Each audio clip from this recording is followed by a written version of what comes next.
Press meeting పెట్టడానికి కారణం నిన్నటి రోజు పులివెందల్లో ఒంటిమిద్దిలో జరిగిన జెడ్పీటీసీ ఉప ఎన్నికలపైన గతంలో జరిగిన ఉప ఎన్నికలపైన కొంత సమాచారాన్ని ఈ రాష్ట్ర ప్రజలకి తెలియజేస్తున్నాం. ముఖ్యంగా మనకు రాష్ట్రం విడిపోయిన తర్వాత ఎన్నికలు జరుగుతున్నాయి. జగన్మోహన్ రెడ్డి గారు 2019లో ముఖ్యమంత్రి అయ్యాడు. అంతకుముందు చంద్రబాబు నాయుడు గారు మొదట రాష్ట్రం విడిపోయినాక ముఖ్యమంత్రిగా ఎన్నుకోవడం జరిగింది. చంద్రబాబు నాయుడు పాలన కూడా ఆ 5 సంవత్సరాల్లో చూశారు. మేధావులు, ప్రజా సంఘాలు, కుల సంఘాలు, కొంత బ్యాలెన్స్గా ఉండే తెలివిగలన ప్రజలంతా కూడా. మరి 2019లో జగన్మోహన్ రెడ్డి గారు కూడా మరి ఈ రాష్ట్రానికి వైఎస్ఆర్ పార్టీ తరఫున ముఖ్యమంత్రిగా ఎన్నికవడం జరిగినది. మరి జగన్మోహన్ రెడ్డి గారికి ఎంత మెజార్టీ ఇచ్చారంటే 151 సీటు వైఎస్ఆర్ పార్టీకి ఇచ్చి అత్యధిక మెజార్టీతో 2019 ఎన్నికల్లో గెలిపించడం జరిగినది. మరి రాజశేఖర రెడ్డి కుమారుడు జగన్మోహన్ రెడ్డికి కొంత యువకులు, ఉత్సాహవంతుడు, ధైర్యవంతుడు అనే ఉద్దేశంతో ఆనాడు రెడ్డి సామాజిక వర్గం అంతా కూడా పూర్తి స్థాయిలో జగన్మోహన్ రెడ్డి పక్షాన నిలబడి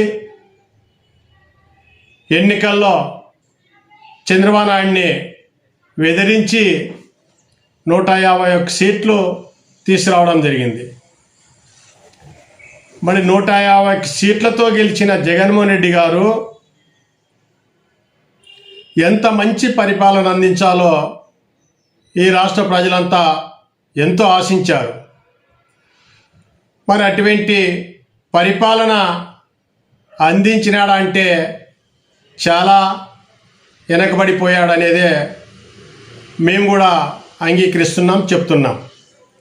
ఎందుకంటే ఆనాడు అభివృద్ధి అనేది పూర్తి స్థాయిలో పక్కన పెట్టేశాడు. కేవలం కొన్ని సంక్షేమ పథకాలు మాత్రమే పెద్దపీట వేయడం, నేను బటన్ నొక్కుతున్నాను, నాకు ఆంధ్రప్రదేశ్ ప్రజలు బటన్ నొక్కి ఓట్లేస్తారని ఎంతో ఆశగా పాలన చేశాడు. మరి అదేవిధంగా తిరుపతిలో ఒక ఎంపీ గారు ఎస్సీ కమ్యూనిటీ చనిపోయినప్పుడు అక్కడ ఉప ఎన్నికలు వచ్చాయి తిరుపతికి 2023లో. మన ఆ ఎన్నికలు వచ్చినప్పుడు ఆ ఎన్నికలు ఏ రకంగా జరిగినాయనేది ఓసారి ఈ రాష్ట్ర ప్రజలకు కూడా తెలియాలి. ఎందుకంటే ఆ ఎన్నికల్లో గెలవాలి, ఖచ్చితంగా గెలిచే తీరాలని ఒక సంకల్పంతో ఆనాడు జగన్మోహన్ రెడ్డి గారు ముఖ్యమంత్రిగా ఉంటూ రాష్ట్రంలో ఉండే అధికారం అంతా ఆ ఎన్నికలకి ఉపయోగించాడు. ఉప ఎన్నికలకి అక్కడ అధికారులు కానీ లాండ్ ఆర్డర్లు కానీ పూర్తి స్థాయిలో ప్రభుత్వానికి పనిచేయడం జరిగింది. మరి అదేవిధంగా దానికి ఆ రోజు పెద్దిరెడ్డి రామచంద్రరెడ్డి గారు నాయకత్వం వహించాడు. తిరుపతి కరుణాకర్ రెడ్డి గారు, మిథన్ రెడ్డి గారు, రోజా గారు, మరి అక్కడ అతిరథ మహారథులంతా ఇన్ఛార్జిగా ఉంటూ ఆ ఎన్నికలు జరిపించడం జరిగింది. మరి అదే ఎన్నికలకి ఈ రాష్ట్రంలో చాలా జిల్లాల నుంచి ప్రైవేటు బస్సులను కూడా వేయడం జరిగింది. గవర్నమెంట్ బస్సులన్నింటినీ కూడా ఉపయోగించడం జరిగింది. దాదాపు 400కు పైగా బస్సులని ఇతర జిల్లాల నుంచి వేయడం జరిగింది. పక్క రాష్ట్రాల నుంచి కూడా కొత్త వ్యక్తుల్ని రప్పించడం జరిగింది. మన ఎన్నికల్ని అంత నిర్దాక్షిణ్యంగా జరిపి అక్కడ ఎంపీగా గెలవడం జరిగింది. అదే పులివెందుల నుంచి ఎక్కడ ఎన్నికలు జరిగినా కూడా వందలాది మంది నుంచి వేలాది మంది తరలి వెళుతుంటారు. మరి ఈరోజు వాళ్ళకి ఆ రోజు అధికారం ఉంది, జరిపినారు. మరి 2024 ఎన్నికల్లో జగన్మోహన్ రెడ్డిని చిత్తుగా ఓడించి కేవలం 11 సీట్లకి తీసుకురావడం కూడా చూశాం. మరి 11 సీట్లతో గెలిచిన వైఎస్ఆర్ పార్టీ ఇప్పటికైనా వారు తప్పులు, వారు చేసిన తప్పుడు పనులు అవన్నీ తెలుసుకోవాలి. అధికారంలో ఉన్నప్పుడు ఎన్ని రకాలుగా చేశారో అదేవిధంగా వారికి ఈ రాష్ట్రంలో పూర్తిగా నష్టపోతుండేది ఎవరంటే బహుజనులు. ఈ రాష్ట్రంలో రాజకీయంగా దూరం అవుతుండేది బహుజనులు. మరి నిన్న ఉప ఎన్నికల్ని చూసినప్పుడు పులివెందుల్లో అదేవిధంగా చంద్రబాబు నాయుడు ఇప్పుడు ముఖ్యమంత్రిగా ఉన్నాడు. ఆ ఎన్నికలు అంత ప్రతిష్టంగా ఆ పార్టీ తీసుకోవడానికి కారణం కూడా ఏమిటంటే అక్కడ జగన్మోహన్ రెడ్డి గారు ఎమ్మెల్యేగా గెలుస్తున్న గడ్డ.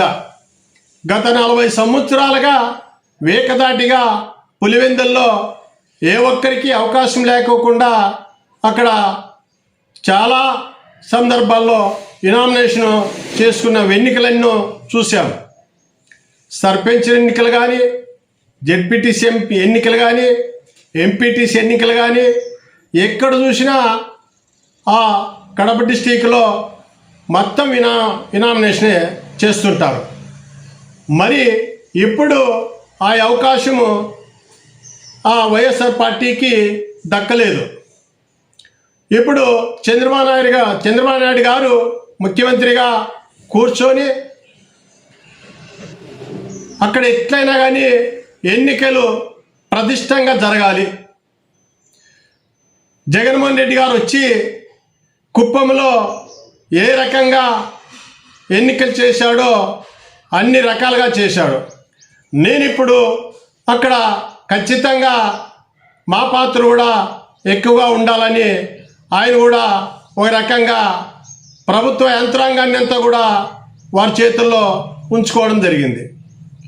ఉంచుకొని ఒక 80% వాళ్ళు న్యాయబద్ధంగా ధర్మబద్ధంగా ఎన్నికలు కూడా జరిపినట్లుగా మాకు సమాచారం వచ్చినది. మాకు all India Bahujan Samaj party తరఫున ఒక రాష్ట్ర ఉపాధ్యక్షులుగా నిన్న ఎన్నికలు ఏ రకంగా జరిగినాయని నేను నిన్న సాయంత్రము 5-6 గంటల నుంచి చాలామందికి పులివెందుల వాళ్ళకి, కడప డిస్టిక్ వాళ్ళకి ఫోన్ల ద్వారాగా మాట్లాడడం జరిగింది. వాళ్ళు ఒకటే చెప్తున్నారు, మాకి ఒక 20-25 మందితో నేను మాట్లాడడం జరిగింది. ఈ ఎన్నికలు జరిగినది చరిత్ర, పులివెందుల గడ్డ మీద ఒక చరిత్రగానే చెప్పబడుతున్నారు. ఎందుకంటే ఎప్పుడు కూడా సర్పంచ్ ఎన్నికలు, జెడ్పీటీసీ ఎన్నికలు జరగలేదంట. ఎప్పుడు వినామినేషనే చేస్తూ వస్తున్నారంట. మరి ఇప్పుడు ఆ ఎన్నికలు వినామినేషన్ చేయకుండా అక్కడ పగడబందీగా లాండ్ ఆర్డర్ కూడా ఎంత ప్రతిష్టంగా పనిచేసిందంటే చాలా ప్రతిష్టంగా పనిచేసిందని నిన్న వ్యక్తులంతా నాకు చాలామంది ఫోన్ ద్వారా తెలియజేశారు. ముఖ్యంగా పోలీసు వ్యవస్థ కొంత ఏ పార్టీ అధికారంలో ఉంటే ఆ పార్టీకి అందుబాటులో ఉంటుంది. అది గత 70 సంవత్సరాల నుంచి మనం చూస్తూ వస్తున్నాం. మరి నిన్న కూడా ఒక 80% ప్రభుత్వం అనుకూలంగానే ఉంటుంది అనేది కూడా మేము కూడా భావిస్తున్నాం. మరి ఆ రకంగా నిన్న ఎన్నికలు జరిగినాయి. దాదాపు 78% నుంచి 80% ఎన్నికలు జరిగినట్లుగా మాకు వచ్చిన సమాచారం. మరి అప్పటికి 80% ఎన్నికలు జరిగినప్పుడు ఆడు ఉండేది ఓటు చాలా తక్కువ. మరి వాటిలో 12,601 ఓటు పులివెందుల్లో. మరి అదేవిధంగా పక్కన ఉప ఎన్నికల్లో కూడా ఒంటిమిద్దిలో 24,600 చిల్లర 6 ఓట్లు. మరి ఆ దాంట్లోని ఎంత ప్రతిష్టంగా అక్కడ డిపార్ట్మెంట్ పనిచేసింది అనేది కూడా ఈ 3 రోజులుగా చూసాం, నిన్న కూడా చూసాం. మరి ఎన్నికలైతే చిన్న చిన్న సంఘటనలు, కొన్ని అక్కడక్కడ చెదరబదరమైన సంఘటనలు జరిగినాయి. మరి ఎన్నికలంటే అలానేనా జరుగుతానింది? అక్కడ ఎన్నికలు వచ్చాయంటే తప్పనిసరిగా బీసీలను, ఎస్సీలను, ముస్లిమ్స్లను, ఎస్టీలను తప్పనిసరిగా చంపబడతారు, భయ ప్రాందోళన సృష్టించడానికి. మరి అక్కడ ఎప్పుడు ఎన్నికలు వచ్చినా ఏటికొడి బండ్లు, ఎప్పుడు ఎన్నికలు వచ్చినా బాంబులు, ఎప్పుడు ఎన్నికలు వచ్చినా కత్తులు, కరటలు, ఈ విధంగా ఎన్నికలు ఎన్నో చూశాం. నిన్న ఒక రకంగా అవన్నింటికి స్వస్తి పలికినారు. ఎందుకంటే ల్యాండ్ ఆర్డర్ పూర్తిగా పనిచేసింది కాబట్టి.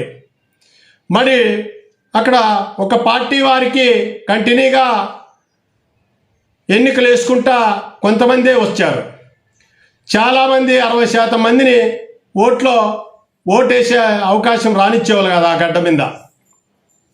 ఈరోజు చాలామంది స్వేచ్ఛగా ఓట్లు వేశారంట అక్కడ. మరి ఆ ఓట్లు వేసినప్పుడు మాకు ఇక్కడ నిర్బంధించినారు అని చెప్పి ఒక పార్టీ ఛానల్లోనూ పత్రికల్లోనూ విచ్చలవిడిగా డిబేట్లు పెట్టి మాట్లాడుతున్నారు. ఎక్కడ జరిగింది? మరి 80% ఓటు బ్యాంక్ జరిగింది. మరి 80% ఓటు బ్యాంక్ జరిగినప్పుడు బయట వ్యక్తుల్ని రానిలేదు లోపలికి. చాలామందిని పల్లెల్లోకి, చాలామంది ఓటు ఉన్న వాళ్ళనే పల్లెల్లో ఓటు వేసేటట్ల అక్కడ పకడ్బందీగా ఏర్పాటు చేయడం జరిగింది. దాంట్లో తప్పేముంది? రేపు ముందస్తుగా ఎటువంటి గలాట్లు జరుగుతాయని అవినాష్ రెడ్డిని అరెస్ట్ చేశారు, మరొకరిని కూడా అరెస్ట్ చేశారు. మరి అదేవిధంగా టీడీపీ తరఫున ఎమ్మెల్సీని కూడా అరెస్ట్ చేశారు. మరి ఈ రకంగా కొంతమందిని వీళ్ళని కూడా అరెస్ట్ చేశారు.